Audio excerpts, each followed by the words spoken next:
Assalamualaikum warahmatullahi wabarakatuh. Kami dari kelompok Vinera akan presentasi pitching. Anggota kami yang pertama Marwa Ani, yang kedua Sifana Fisal Sabila, yang ketiga Farhan R. Desinski, yang keempat Firdaus Firmansyah, dan yang kelima adalah Risto Ilham Hidayat Adaulay.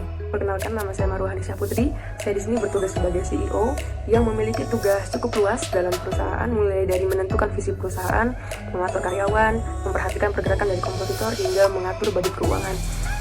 Saya akan menjelaskan mengenai produk yang kami tawarkan.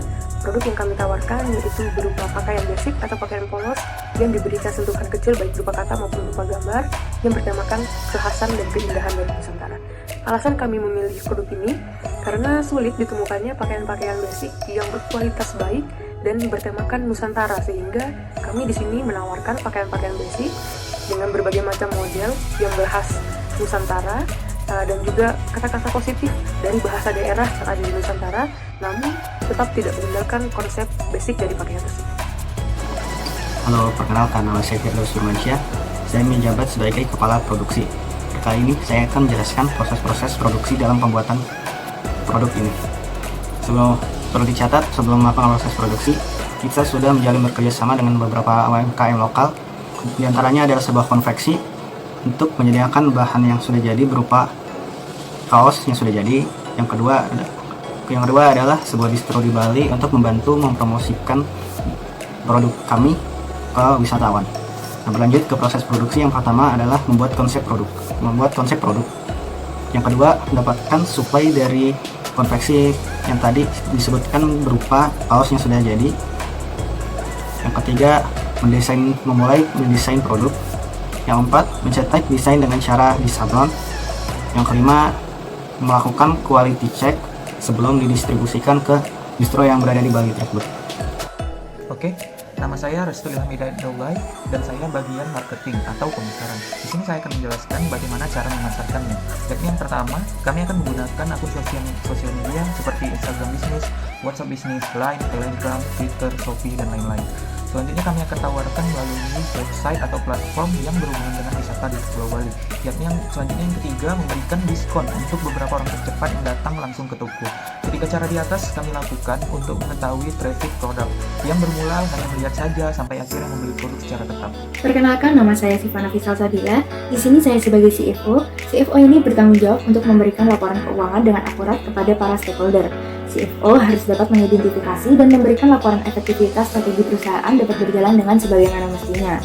Nah, di sini saya akan menjelaskan mengenai proyeksi cash flow mulai dari minggu pertama sampai dengan minggu keempat, yang mana bisa kita lihat pada diagram atau tabel berikut ini. Tabel berikut dalam satuan jutaan rupiah.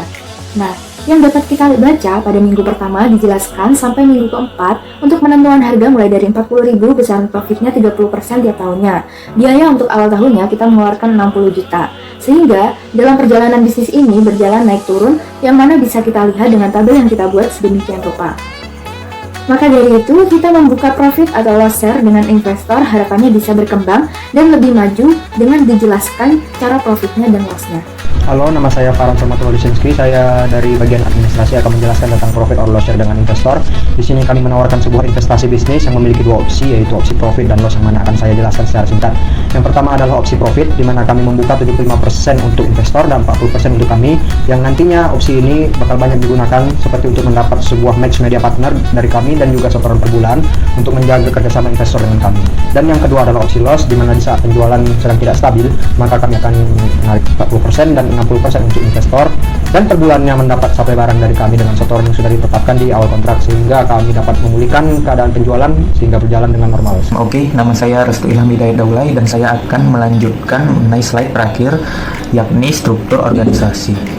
Di bagian kanan dapat kita lihat struktur organisasi, yakni yang paling tertinggi, paling puncaknya yakni ada CEO. Selanjutnya di bawah dari CEO ada CFO.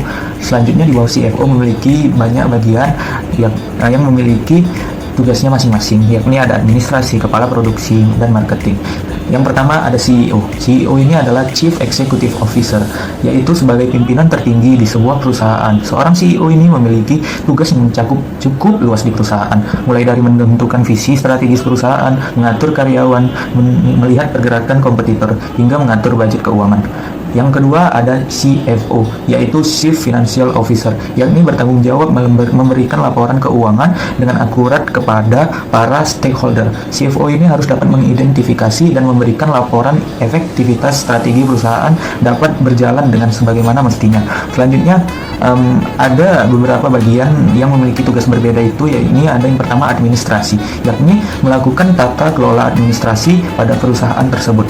Tidak hanya mengurusi dokumen-dokumen saja, tetapi juga dapat melayani masalah kebutuhan atau sumber daya yang dibutuhkan seorang karyawan untuk bekerja. Selanjutnya ada kepala produksi, yakni bertanggung jawab dan mengawasi pelaksanaan proses produksi, mulai dari bahan baku awal sampai menjadi barang jadi, menjaga dan mengawasi agar mutu bahan baku dalam proses dan mutu barang jadi sesuai dengan standar yang telah ditetapkan perusahaan.